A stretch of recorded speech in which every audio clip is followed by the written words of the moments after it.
All right, back on Radio Row, Super Bowl 59 on the horizon, and I like. We've been coming and doing Radio Row for 10 years now. It is a joy every time. But what I really like is when we start to make these repeat friends, people we see every year and have a catch-up with and see how they're doing. And one of those over the last few years has been NFL legend, Chargers legend, former All-Pro, the great Shawne Merriman, and now involved in the world of MMA because look at him.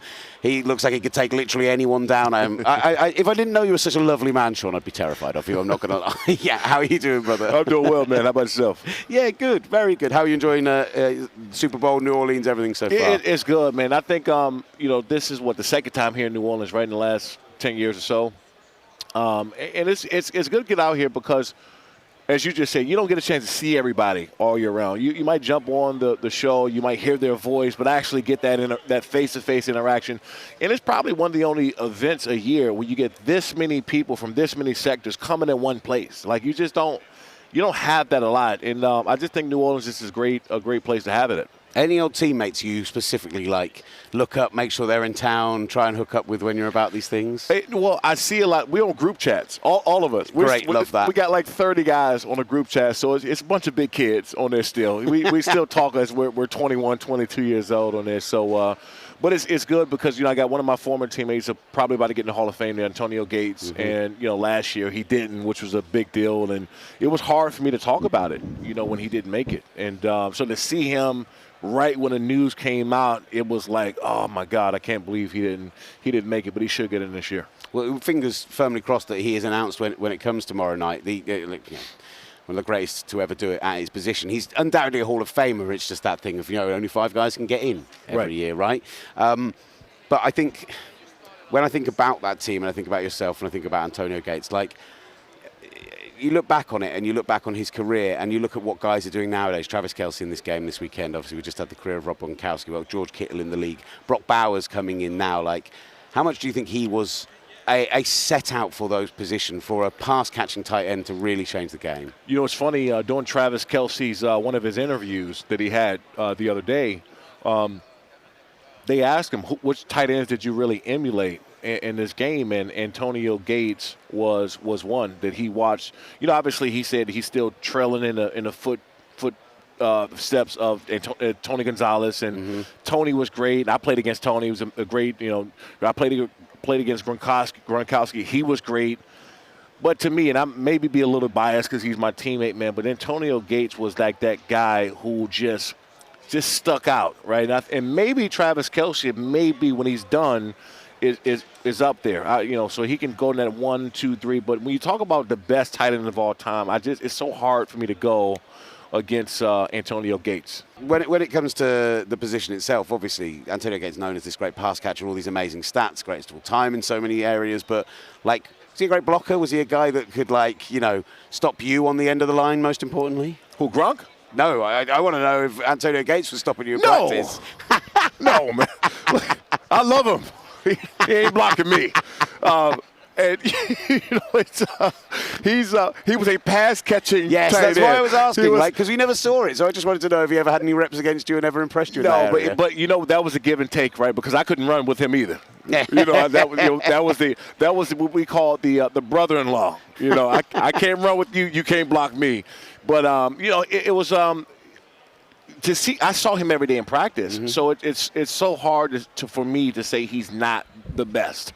Right, because I watched him I watched LaDainian Tomlinson every day in practice. So you see greatness every day, and then I played against some great ones. I mean, Gronk is up there. Gronkowski's definitely up there in that top 3, top 4. Tony Gonzalez up there, top 3, top 4. But when you see the best every day, it just gives you a different perspective. I wasn't expecting to rank tight ends when I spoke to Shawne Merriman today, but this is where we've ended up. You talk about those group chats. Yeah. How excited are those group chats about this Los Angeles Chargers team under Jim Harbaugh right now? So I was around the team before the season started, and I was around a lot with Brandon Staley, the former coach, when he was there. There was a different feeling, right? There was like a different attitude. These guys would walk around the building with confidence. I was talking to the coordinators, the strength and conditioning coaches. They were like, "We're doing whatever John Harbaugh is doing. I mean, Jim Harbaugh is doing. We're following him, right?" And I was like, man, it's pretty crazy, that you have this many people just following what somebody doing, and you get around Jim Harbaugh, you say, okay, I see why, right? He eats, sleeps, does everything with football. And it's not like he's saying things to just say it. He believes and does what he says he's going to do. And when you have someone of that magnitude that's being able to turn around organizations in a short – this was a 5-win team last year. Mm-hmm. This team won 5 games with the same roster, maybe less, because they lost Mike Williams and Keenan Allen. Do you want to know my favorite stat about the defensive side of the ball with the Chargers this year? Yeah. So in the last 2 decades, it's the most improved defense under a new head coach. Where they've gone from to where they are. Yeah. In points per game and yards allowed in everything. The most improved ever under a new head coach in the last 2 decades. Do you know what the second place team was? What's that? Jim Harbaugh's 49ers team in 2011 when he took over there. Wow. So it just shows you Yes. he can take a team who have a defense with clearly talent, Derwin James, those pass rushers. Right. There are great guys on that team, but he can take that and turn it into something productive, and that was the kind of key for me. And not too many coaches can do that, right? Mm-hmm. Because you can have all the talent in the world, but you have to put these guys in a position to go win football games, and that's what he does best. And again, I don't want to take shots at the former coach Brandon Staley at all, but he didn't provide that leadership role. You didn't feel confident as him the head coach. With Jim, you always feel like you got a shot. I love that. Absolutely love that. What do you make of what they're going to do at the front four? Because, we are looking at maybe the latter years of Khalil Mack. Joe Bosa just has health issues and doesn't stay that kind of consistent. They've both got these big contracts kind of hanging around them. It felt like there were a few guys who did emerge this year, but is that somewhere you'd like to see them address pushing forward, draft in an area they need to look at? Yeah, I mean, you would love to have Khalil Mack back this year, and regardless of his age, he's not playing to his age. He's still playing top-tier football, and there's something I told him. I said, man, it's hard. Don't walk away from the game yet, right? I don't want to. You got to talk to your family and figure that out. But the last thing you want to do is 2, 3 years, 5 years from now, be sitting on the couch and say, man, I could have got one more in, and I could have won a ring, right? Because that is the only thing missing from a guy like Khalil Mack is a ring. He's already going to be a first ballot Hall of Famer. He's already one of the best who's ever played the position. The only thing at that point you can do is try to go out and get you one more and get you a ring. And I do want to ask you about one guy outside of Los Angeles before we do need to talk some lights out as well, because I love what you're doing there. But big news with Myles Garrett this week. Yeah. He talks about the idea of getting a ring. He's requested a trade to get out of Cleveland. He's 29 years old. Yeah. Maybe the best pass rusher in the NFL. Yeah. I think you can say that. Is that where you would have him? Yeah. You could say him or T.J. Watt or or Bosa. You got to put. You can either of them. Either one of them. Yeah, you can put them anywhere. And so the kind of question is, when you see the decision he's making appears to be not a business decision, not a money decision, but an I want to go somewhere and win some football games, please. Yeah. Do you get that? My biggest fear when I got drafted was getting drafted by somebody who wasn't going to win, right? The money would have been great. And by the way, Cleveland had the 3rd pick of the draft when I came out. And they were talking about me on ESPN about Cleveland drafting. And I was like, no, no. And it had nothing to do with the city. I love the fans. I love the city. I don't want to go anywhere where you're not going to put me in a position to win. I don't want my career go to waste because I'm in an organization or I'm not put in a position where we're going to win football games, because there has been some great players to come to go to Cleveland and come out. We don't know about them because they never won anything.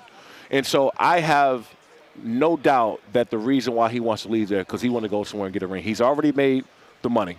He's already known as maybe the best defensive player in football. What else do you got to prove other than getting the ring? So at this point, man, I feel him. I support him 100%.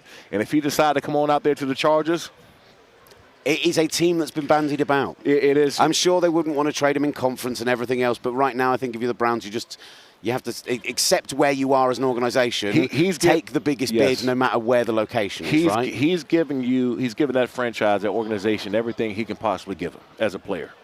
Now he has to go get a ring, and the franchise has to respect his decision. And he's going to get a ring somewhere. He's going to make a ton of money, but he wants to go down not only as one of the greatest football players, but he wants to be a Super Bowl champion. Love it. Absolutely love it. Talk to us about Lights Out. What you guys like, keeping it going, loving the work you're doing in MMA. Yeah, we got a huge fight this Friday in Long Beach, California.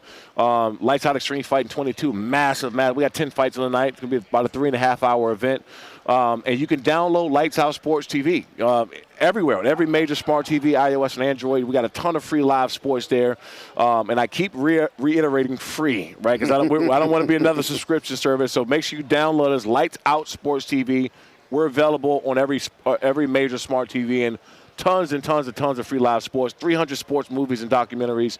But check us out this Friday. We'll be live at 6:30 p.m. Pacific. Anyone who you've got involved at the moment, because I know you look at former pros and athletes and giving them their shot in MMA. I mean, a little bit like we've talked about before, you're training MMA in Korea, which is still wild to me. But, yeah, is there anyone you're working with at the moment you're particularly excited about? There's a couple guys who I actually offered a fight contract for me to fight. Okay. And whether they take it or not, I don't know. One of the guys is a very known defensive player that knows a mean, tough dude, too, so I think we can put on the show. But I put a contract out to him. And so if he wanted to do it on Lights Out Extreme Fight, I told him let's figure it out, and then we'll have it free on Lights Out Sports TV so everybody can watch. Can you give me any hints? A team? He's a very, very mean, tough guy this last decade. Got a nice nickname as well. Mean, tough nickname. So I'll leave it at that. But I've put it out there behind closed doors to a few guys, and 2 former WWE guys as well. Okay. We're going to keep an eye out. So you're keeping your cards close to your chest. Yeah, man. Look, if that's close as I can get, but I don't want to mess the deal up before it happens. So I'm hoping that. Shawne, always really good fun. Thank you so much for joining us. Thank you. Appreciate it. Good to see you. Thank you.